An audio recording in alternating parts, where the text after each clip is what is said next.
Today we've got our South East Collaborate Connect meeting. We've been based down in Stanmer House down in Brighton, and we brought together 25 or so primary care leaders from across Sussex. And the purpose today was to learn how they might want to spend time together and learn how they can connect with each other and help them experience a different way of listening and understanding and learning things about themselves. My experience in leadership has been a very interesting one. It's a mixture. There are days when you're really overjoyed because you've achieved something or the outcomes has been really good and you made a difference. And then there are days when you hear some hierarchical people's making or political agenda being pushed through, which you're not necessarily a part of, and those times can be very dark and lonely. I'm quite an extroverted person, and that's probably the reason why I enjoy having leadership roles. So that kind of networking and listening and feeding off other people's vibes can actually help you make progress.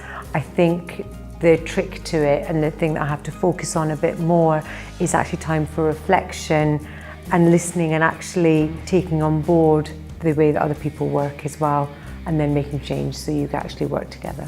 I've been in this role for a year and I consider that my learning curve has been very steep. I am on my leadership journey and I would like to cut corners and get there a bit quicker, but I have to be where I am, and I do recognise that. I think the thing that probably is most prohibitive in terms of being the leader that I'd like to be is the fear of failure, and some doubt about whether what I've got to say and the way that I would try and lead people is valid. I think the biggest thing that stops me from being the leader I'd like to be is a lack of confidence in myself, and that's because it all feels very new. What helps me to connect to other people? Lots of curries. I spend a lot of time having dinner with people and talking to them and making personal connections, because that's the way to create a kind of movement to make things happen, is to spend a lot of time with people.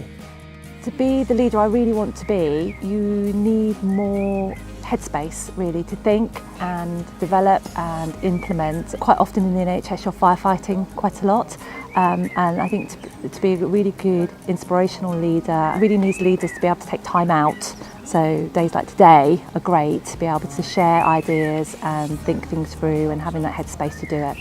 Well, I'm hoping that Collaborate will inspire people in the way in which we help them connect.